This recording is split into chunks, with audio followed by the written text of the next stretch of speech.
வணக்கம். ஏசி தமிழின் பிரதான செய்திகளோடு இணைந்திருக்கிறீர்கள். விரிவான செய்திகளுக்கு செல்ல முன்னதாக முதலில் இன்றைய நாளுக்கான தலைப்புச் செய்திகள்.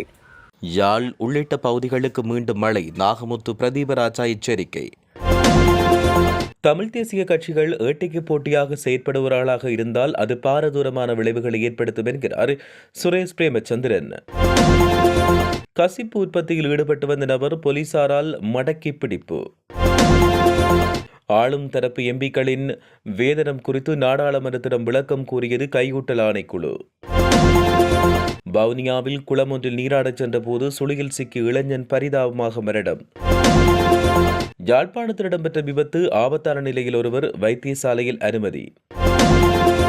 வெள்ளை பாலத்தில் கார் கவிழ்ந்த விபத்து, தந்தை தாய் மற்றும் மகள் படுகாயம்.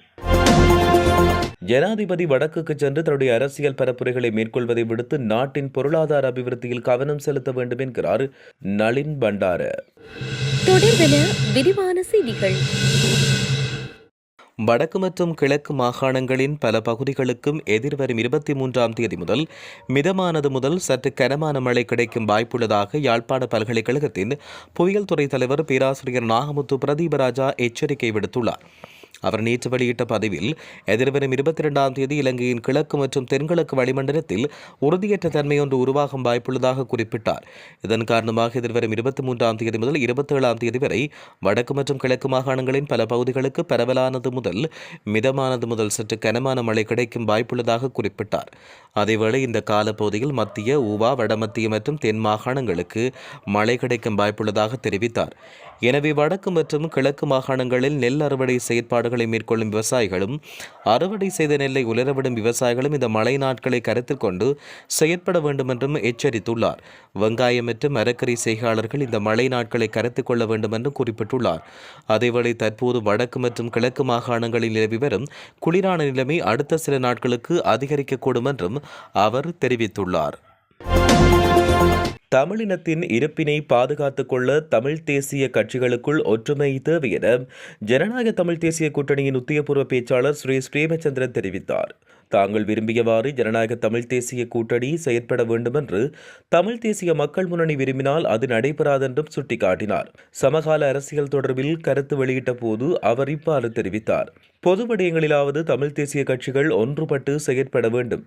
அதனை விடுத்து தமிழ் தேசிய கட்சிகள் இந்த மேட்டிக்கு போட்டியாக செயற்படுமாக இருந்தால் அது பாரதூரமான விளைவுகளை ஏற்படுத்தும். தற்போதைய அரசு தரப்பினர் கொள்கை ரீதியாக அதிகார பகிர்வுக்கு எதிரானவர்கள்.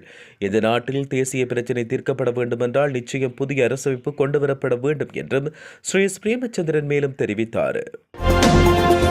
யாழ்ப்பாணம் துன்னாலை காட்டுப்பகுதியில் பல வருடங்களாக சட்டவிரோத கசிப்புற்பத்தியில் ஈடுபட்டு வந்த சந்தேக நபர் ஒருவரை நெல்லியடி போலீசார் கைது செய்தனர். நெல்லியடி அரச புலனாய்வு சேவைக்கு கிடைத்த தகவலின் அடிப்படையில் துன்னாலை காட்டுப்பகுதியை போலீசார் சுற்றி வளைத்தனர்.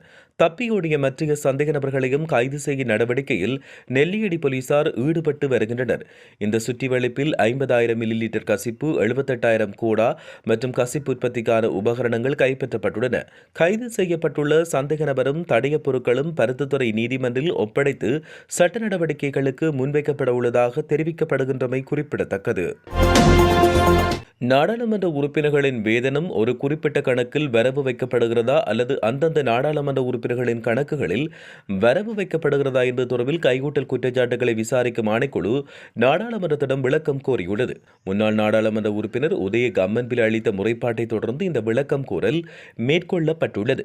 தேசிய மக்கள் சக்தியின் உறுப்பினர்களின் மாதாந்த கொடுப்பனவுகள் அரசியல் நோக்கங்களுக்காய் பயன்படுத்தப்படுவதாகவும் இது ஊழல் என்றும் அவர் தன்னுடைய முறைப்பாட்டில் தெரிவித்தார். கம்மன்பில கடந்த செப்டம்பர் 21ஆம் தேதி இந்த முறைப்பாட்டை செய்திருந்தார். மேலும் தற்போதுள்ள சட்ட விதிகளின் கீழ் விசாரணையின் முன்னேற்றம் குறித்து ஆணைக்குழுவிடம் பதில் கோருவதாக கம்மன்பில முறைப்பாட்டில் தெரிவித்தார். அதற்கமைய கையூட்டல் குற்றச்சாட்டை விசாரிக்கும் ஆணைக்குழு நாடாளுமன்றத்திடம் விளக்கம் கோரியுள்ளது. நேற்றைய தினம் 7 இளைஞர்கள் கொண்ட குழுவினர் வவுனியா மடுக்கந்த வீதி மயிலங்குளம் குளத்தில் நீராடச் சென்ற போது 3 பேர் குளத்தில் இறங்கி நீராடிய போது ஒருவர் சுழியில் சிக்கி உயிரிழந்தார். உயிரிழந்த இளைஞன் வவுனியா கோவில் குளம் இந்து கல்லூரியின் உயர்தர வணிக பிரிவு மாணவரும் வவுனியா லங்கா அலையன்ஸ் விளையாட்டுக் கழகத்தின் இளம் தொடக்க துடுப்பாட்ட வீரரும் ஆவார். இந்த சம்பவம் நேற்று மாலை 4 மணிக்கு இடம்பெற்றதாக தெரிவிக்கப்பட்டுள்ளது. யாழ்ப்பாணம் கச்சேரி நல்லூர் வீதியில் இடம்பெற்ற விபத்தில் ஒருவர் பலத்த காயங்களுக்குள்ளான நிலையில் யாழ் போதனா வைத்தியசாலையில் அனுமதிக்கப்பட்டுள்ளார். இந்த விபத்து நேற்று மாலை இடம்பெற்றது. கெப்ரக வாகனம் மற்றும் முச்சக்கர வண்டியும் மோதியே இந்த விபத்து இடம்பெற்றது. படுகாயமுற்ற நபர் ஆபத்தான நிலையில் யாழ் போதனா வைத்தியசாலையில் சிகிச்சை பெற்று வருகின்றார். யாழ்ப்பாணம் பருத்தத்துறை வீதியில் நேற்று மாலை இடம்பெற்ற விபத்தில் காரின் கட்டுப்பாட்டை இழந்த சாரதி அதை வீதியோரத்தில் இருந்த பாலத்துக்குள் செலுத்தியமை விபத்துக்கு காரணம் என்று தெரிவிக்கப்படுகிறது. அதிவேகமாக வந்த கார் வெள்ளை பகுதியில் உள்ள பாலத்துக்குள் பாய்ந்து தலைகளாக கவிழ்ந்துள்ளது. இதன்போது கார் அங்கிருந்த சேற்றுக்குள் புதைந்த நிலையில் அதில் பயணித்தவர்கள் உள்ளே சிக்கிக் கொண்டனர். இந்த விபத்தில் திருநெல்வேலி ஆடியபாதம் வீதியைச் சேர்ந்த தந்தை, தாய் மற்றும் மகள் ஆகிய மூவரும் படுகாயமடைந்துள்ளதாக தெரிவிக்கப்படுகிறது. டொலருக்கு நிகராக ரூபாவின் பெறுமதி நாளுக்கு நாள் வீழ்ச்சி அடைந்து வருகிறது. இவ்வாறான சிக்கல் தொடர்பில் அரசாங்கம் கவனம் செலுத்துவதாக தெரியவில்லை. எனவே குறுகிய அரசியல் நோக்கங்களுக்காய் வடக்குக்கு செல்வதாக தெரிவிக்கப்பட்டுள்ளது. குறிப்பாக வடக்குக்கு சென்று மதங்களை அடிப்படையாக கொண்ட கருத்துக்களை வெளியிடுவதை தவிர்த்து நாட்டின் பொருளாதாரம் அபிவிருத்தியில் கவனம் செலுத்துமாறு ஜனாதிபதி அனுகுமார திசாநாயக்க வலியுறுத்துவதாக ஐக்கிய மக்கள் சக்தியின் நாடாளுமன்ற உறுப்பினர் நளின் பண்டார தெரிவித்தார். குருநாகலில் இடம்பெற்ற ஊடகவியலாளர் மாநாட்டில் அவர் இவ்வாறு தெரிவித்தார்.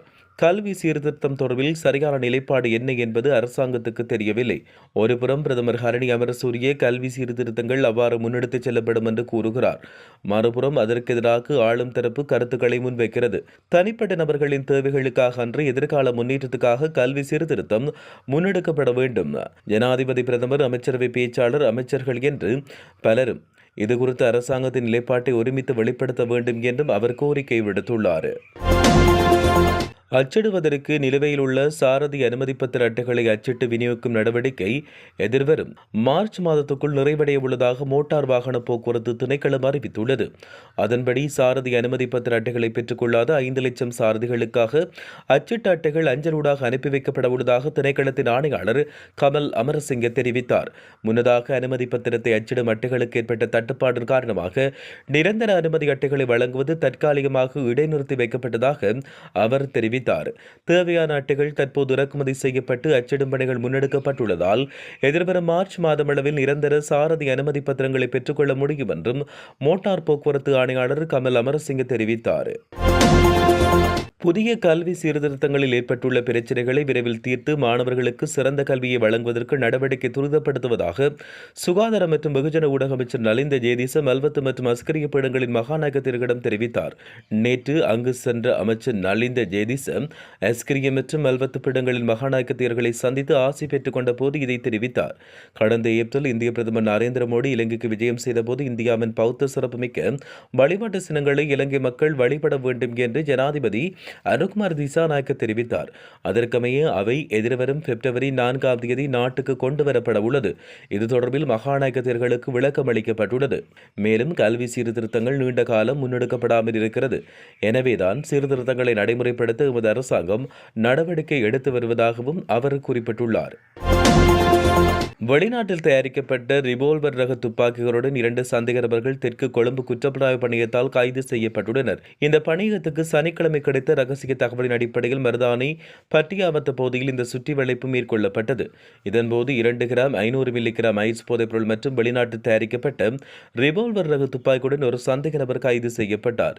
இவர் கொழும்பு 10 பகுதியைச் சேர்ந்த 30 வயதுடையர் என்று அடையாளம் காணப்பட்டுள்ளார். குறித்த சந்தேக நபர் மற்றொரு நபரிடம் தூட்டாக்களை வழங்கியுள்ளமை விசாரணையில் தெரியவந்ததை அடுத்து மற்றொரு சந்தேக நபரும் அதே பணியகத்தால் கைது செய்யப்பட்டார். அவரிடமிருந்து 9 மில்லிமீட்டர் ரகத்தைச் சேர்ந்த 75 தோட்டாக்களும் T56 ரகத்தைச் சேர்ந்த 45 தோட்டாங்களும் மீட்கப்பட்டுள்ளன. 32 வயதுடைய இந்த சந்தேக நபர் கொழும்பு 10 பகுதியைச் சேர்ந்தவர் என்று தெரிவிக்கப்படுகிறது. புதுக்குடியிருப்பு போலீஸ் பிரிவுக்குட்பட்ட விசுவமடு பகுதியில் அண்மை காலமாக மக்கள் குடியிருப்பு பகுதிகள் மற்றும் நெத்தலியாற்று பகுதியில் இரவு வேளை பெறுமதிமிக்க மரங்களை சட்டவிரோதமான முறையில் எவ்வித அனுமதியுமின்றி வெட்டி வேறு பகுதிக்கு கொண்டு செல்லப்படுவதாக விசுவமடு நாச்சிக்குடா பகுதி மக்கள் குற்றம் சாட்டி வருகின்றனர். கடந்த 15ஆம் தேதி பொங்கல் தினத்தின் அன்று வீட்டு உரிமையாளரான 85 வயதுடைய முதியவர் வைத்திய சிகிச்சைக்காக உறவினர் வீட்டில் தங்கி நின்று சிகிச்சை பெற்று வருவதன் காரணமாக வீட்டு உரிமையாளருக்கு சொந்தமான காணியில் காணப்பட்ட பெறுமதிமிக்க முதிரை மரங்கள் வெட்டப்பட்டுள்ளதாக தெரிவிக்கப்பட்டுள்ளது. குறித்த விடயம் தொடர்பில் புதுக்குடியிருப்பு போலீஸ் நிலையத்தில் முறைப்பாடு பதிவு செய்யப்பட்டுள்ளதாகவும் இதற்கு உரிய நடவடிக்கை எடுக்கப்பட வேண்டும் என்றும் மக்கள் தெரிவித்துள்ளமை குறிப்பிடத்தக்கது. 50 ஆண்டுகளுக்கு பின்னர் மனிதர்களை சந்திரனுக்கு அனுப்பும் பயணத்துக்கான இறுதி நடவடிக்கைகள் மேற்கொள்ளப்பட்டு வருவதாக தெரிவிக்கப்பட்டுள்ளது. இந்நிலையில் நாசாவின் பாரிய விண்கலம் ஒன்று புளோரிடாவில் உள்ள ஹேப் கரவில் ஏவுதளத்துக்கு நகர்த்தப்பட்டுள்ளது. இந்நிலையில் 4 விண்வெளி வீரர்கள் சந்திரனை சுற்றி 10 நாட்கள் பயணம் செய்ய உள்ளதாக தெரிவிக்கப்பட்டுள்ளது. ஆர்டெமிஸ் 2 என்ற இந்த திட்டத்தை மேற்கொள்ள முன்னதாக இறுதி ஆய்வுகள், சரிபார்ப்புகள், ஒத்திகைகள் மேற்கொள்ளப்படும் என்றும் நாசா தெரிவித்துள்ளது. இந்த விண்கலம் எதிர்வரும் பிப்ரவரி மாதம் 6ஆம் தேதி விண்ணுக்கு ஏவப்பட உள்ளதாக நாசா அறிவித்துள்ள நிலையில் சில சந்தர்ப்பங்களில் தாமதம் ஏற்படலாம் என்றும் தெரிவிக்கப்பட்டுள்ளது. கடந்த 1972ஆம் ஆண்டு டிசம்பர் மாதம் நீல் ஆம்ஸ்ட்ராங்கின் தலைமையின் கீழ் அப்பலோ 17 விண்கலம் சந்திரனில் தரையிறங்கிய பின்னர் சந்திரனுக்கு மனிதர்களை ஏற்றிச் செல்லும் முதலாவது திட்டம் இதுவாகும் என்றும் தெரிவிக்கப்படுகிறது. ஈரானில் தற்பொழுது ஆட்சி மாற்றம் மற்றும் புதிய தலைமைக்கான நேரம் வந்துவிட்டதாக அமெரிக்க ஜனாதிபதி டொனால்ட் ட்ரம்ப் அறிவித்துள்ளார். ஈரானில் 37 ஆண்டுகளாக ஆட்சி அதிகாரம் செய்து வரும் கமேனியின் தலைமைக்கு எதிராகவும் விலைவாசி உயர்வு, பொருளாதார நெருக்கடி ஆகியவற்றுக்கு எதிராகவும் மக்கள் வீதிகளில் இறங்கி போராடி வருகின்றனர். அரசுக்கு எதிரான இந்த போராட்டத்தில் ஈடுபட்டுள்ளவர்களை வன்முறையாளர்கள் என்று கூறி ஜனாதிபதி கமேனி ஒடுக்கி வருகிறார். கிட்டத்தட்ட 3000க்கும் அதிகமானோர் கொல்லப்பட்டதாக தெரிவிக்கப்படுகிறது. நாளுக்கு நாள் ஈரானின் நிலைமை கட்டுக்கடங்காமல் இருக்க ஈரானில் போராட்டம் நீடித்தால் அங்கு அமெரிக்க ராணுவ நடவடிக்கை மேற்கொள்ளும் என்று ஜனாதிபதி அறிவித்துள்ளார். தடைய கூற்றை மெய்ப்பிக்கும் வகையில் இப்போது ஈரானில் புதிய தலைமைக்கான நேரம் வந்துவிட்டதாக ஜனாதிபதி டொனால்ட் ட்ரம்ப் தெரிவித்தார். மேலும் குற்ற உணர்ச்சி உள்ளவராக ஒரு நாட்டின் தலைவராக இதற்கு முன் இல்லாதவாறு வன்முறை மூலம் நாட்டை கமேனி அளித்து வருவதாகவும் குற்றம் சாட்டியுள்ளார். உலக விடயங்களை உடனுக்குடன் அறிந்து கொள்ள ஏசி தமிழ் பக்கத்தை சப்ஸ்கிரைப் செய்யுங்கள், ஷேர் செய்யுங்கள்.